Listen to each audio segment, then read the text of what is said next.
Let's do this. I got my deep red lips on instead of my bright red lips on, so I hope everybody really loves the color of my lips because I do. Hey guys, it's Megan, and I'm back this week, and I want to talk about something not funny. Sorry, it's not going to be funny. It's going to be kind of serious, but hopefully useful. Unlike most of my other videos, this one will actually be hopefully useful to some of you if you're considering traveling and you're thinking about volunteering abroad. So I think you probably figured it out. What I want to talk about today is volunteering abroad and whether or not you should do it. I just want to preface the whole video by saying that once upon a time, I went and volunteered abroad. For 2 weeks, I taught English in a tiny village in Cambodia. And at the time, I thought it was a great experience, and it wasn't until later when I started reading about things that I kind of realized how problematic it could be. So for those of you who have volunteered or are thinking of volunteering and really want to, I just want to say this video is not an attack. It's more just me pointing out how problematic volunteerism can be. So let's get right down into it. For those of you who are not initiated into this, volunteerism and volunteering abroad is something that has become increasingly more popular over the last 15 years. It's basically the idea that you could go abroad anywhere in the world really, but it tends to be focused on poorer, lower income level countries or developing countries, and you'll go and you'll do a project, a short-term project, and you're gonna make an impact either on a community or on a child's life.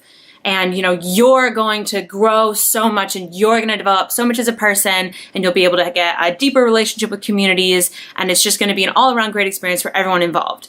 And it does sound good, but the truth is that it's a lot more problematic than that. I'm generalizing here, but most people who go to volunteer abroad are not skilled professionals midway through their career. It's mostly young kids on a gap year. You get high school students doing it, gap year students doing it, university and recent graduates. That's mostly who you get. The age group for volunteers is late teens to early 20s. These are not skilled workers yet. These are just people who want to give back. And this desire to want to help other communities, to want to give back, it comes from a good place. Nobody's saying that wanting to volunteer is a bad thing. Wanting to is not a bad thing, but you owe it to the communities you're going to go and work with to do your research first. In truth, a lot of these volunteering projects might actually end up doing more harm than good in the long run. And at the end of the day, there are better ways to give back to these communities. But I'm getting really ahead of myself. So first, let's talk about the different kinds of volunteering projects that, at least that I'm aware of, and why I think they're kind of problematic. Number one, orphanages. I've never volunteered in an orphanage, but I think the concept is that you go and you stay at this orphanage for a week or two, and you volunteer with the kids, and maybe you teach them something, or you just play games with them, or you give them like kind and loving human interaction for a week or two. Sounds great, right? But there's a lot of different layers where volunteering in an orphanage is problematic. First of all, sending a bunch of young kids into children's lives just for 2 weeks at a time and then taking them away again so these kids form attachments for 2 weeks and then they get ripped away and then you do it again and again and again. Do you see the problem? Would you want someone to do that to your kid or to your nephew or to your friend's kid? You really wouldn't, right? And the other way that orphanage volunteering is particularly problematic, a lot of the kids in these orphanages aren't really orphans at all. These orphanages become money-making schemes because the volunteers come and they give a bunch of money to go, and the orphanages make money off of that, so they find little kids to be fake orphans. They take them away from their families. It's harmful to take a child away from their family, and that's what happens because there's this whole industry of orphanage volunteering. So if you're thinking of volunteering in an orphanage, don't. If you're thinking of visiting an orphanage, don't. Children are not tourist attractions. Second one I want to talk about is building a school, building a house, building something. So this is another really, really common volunteer project that you see all the time. And these can range from your kind of work away, work exchange kind of projects to like massive paid trips where kids are paying upwards of $3,000 to go to Kenya and build a school for a month. First of all, I don't think that most 19-year-old kids are like master carpenters who should be going and helping build a home, right? So if you don't actually know how to build a home, what makes you think that a rural community needs your help building that home, right? And then the second thing is that if you go and you're mixing cement or you're, putting the posts in, I actually have no idea how to build a home. So whatever. So you're doing something that's involved in building a home. You're taking that job away from a skilled laborer in the country that you're trying to help. So you're preventing somebody from getting an income. Kind of problematic, right? Next up, teaching English abroad. This is the one that I did when I first went to Cambodia 3 years ago.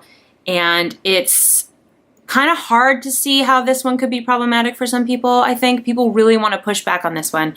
So first of all, if you're not a skilled teacher and you're not a trained teacher, you probably shouldn't be teaching kids things because you might be doing more harm than good. And you might not even realize the ways in which you're doing harm. But a lot of people want to counteract that with, well, it's better than nothing, right? There's a couple ways to answer that question. First of all, you don't know that nothing is their other option. It might be volunteer English teachers who come for free, or they have to pay a salary, but they can get another teacher. Okay, so first of all, you're taking a salary away from a teacher. But even then, assuming that they have no other teachers and you're saying something is better than nothing, that's not always the case with education. It goes back to kind of the same thing I said about the orphanages. You're coming into this village, you're teaching these children for 2 weeks or a month, and these children are forming really, really close relationships with you, and then you're leaving. And the kids are left with nothing. They're kind of have this emotional tie ripped away from them. So that something that you gave them might have actually done more harm than good. And on top of that, if you have these systems where you have repeated short-term volunteers coming to teach English, these volunteers who have no training in English teaching, and just come in and teach these kids the ABCs 100 times, how is that better than nothing? I can't tell you how many children I saw in Cambodia who would hear that I spoke English and would come up to me and recite the ABCs to me, but not understand when I said, hey, how are you? Okay? There is a problem with just teaching English when you're not a skilled English teacher. If you are a skilled English teacher, that's a different thing entirely. But we'll get to that in a minute. The next one is something called a work exchange. A work exchange is where you go and you work in return for food and lodging. And in many, many, many, many cases, this is a really good way to volunteer. The woofing system is built on this. There's a lot of different programs that are built on this, and it's not really problematic at all. But it can be taken to a problematic place when you go to a poorer country, a developing country, and you say, well, I really want to volunteer for you, so I'll teach your kid English or I'll help in your garden and you can give me somewhere free to live, right? And then some food. Well, chances are the person running that business you want to volunteer for actually needs the income more than they need your free labor. So that's something you should just think about before you go and do a work exchange anywhere in the world. And the last one is one I don't know a ton about, but I've read a little bit about it, and it's called medical volunteering, which medical volunteering in many, many, many cases is a really, really, really great thing. But I think it can become problematic if you go with a wrong organization where you don't do your research and you end up as like an unqualified medical student offering medical care to people who believe you to be a fully qualified doctor. So it's exploitative and really, really problematic. So I would just say to medical volunteers, make sure you're going with an organization that has integrity. So if you heard all of that and you're thinking, nah, Megan, I don't trust you, you're totally full of it, I still want to volunteer.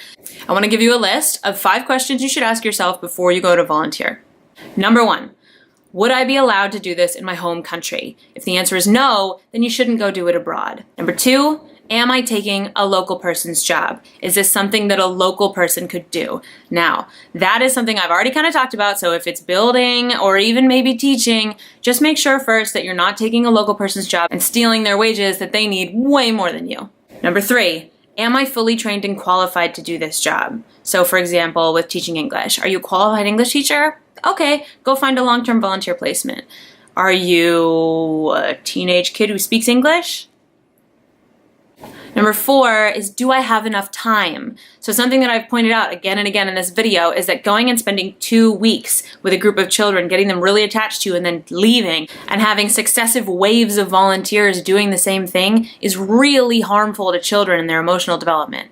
So if you don't have a long time to commit to volunteering, and whatever that time frame is may depend on the volunteer work you're going to go do, but just ask yourself, do I have enough time to really be effective as a volunteer? And number 5, the last question is this a good organization to volunteer with? This might be whether you're paying money to go and volunteer with an organization, or you're a medical student going to go volunteer to camp, or you're a teacher. But whoever it is, whatever it is, make sure you do your research and find out, does this organization have the needs of the community in their mind? Are they funded by reputable foundations? And do they have long-term development goals? Is there a mandate? Is there something they're working towards? Do your research and don't just go volunteer with the first organization you can find, because you might end up doing more harm than good. If you answered no to these questions, don't despair. There are still ways to give back. You don't need to only volunteer. It's not the only way to get to know a culture, to give back to a people. There are plenty of ways to be an engaged and conscious traveler, like responsible tourism or sustainable tourism. I could make a whole other video talking about that, but it's basically the concept of making tourism that doesn't exploit local people.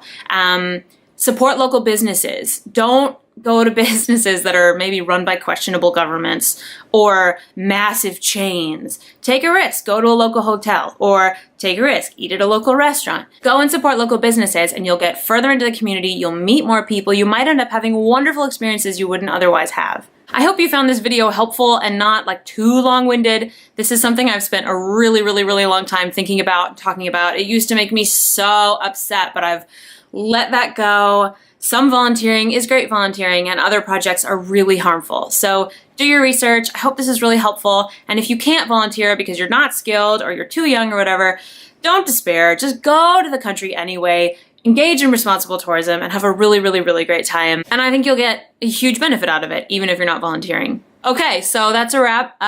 What do you think? Do you agree with everything I had to say? Do you disagree? Did I miss some things? Am I totally wrong? Let me know in the comments, or if you liked this video, give it a thumbs up and subscribe to my YouTube channel and you can see more content from me about whatever I feel like making videos about. See you guys next time.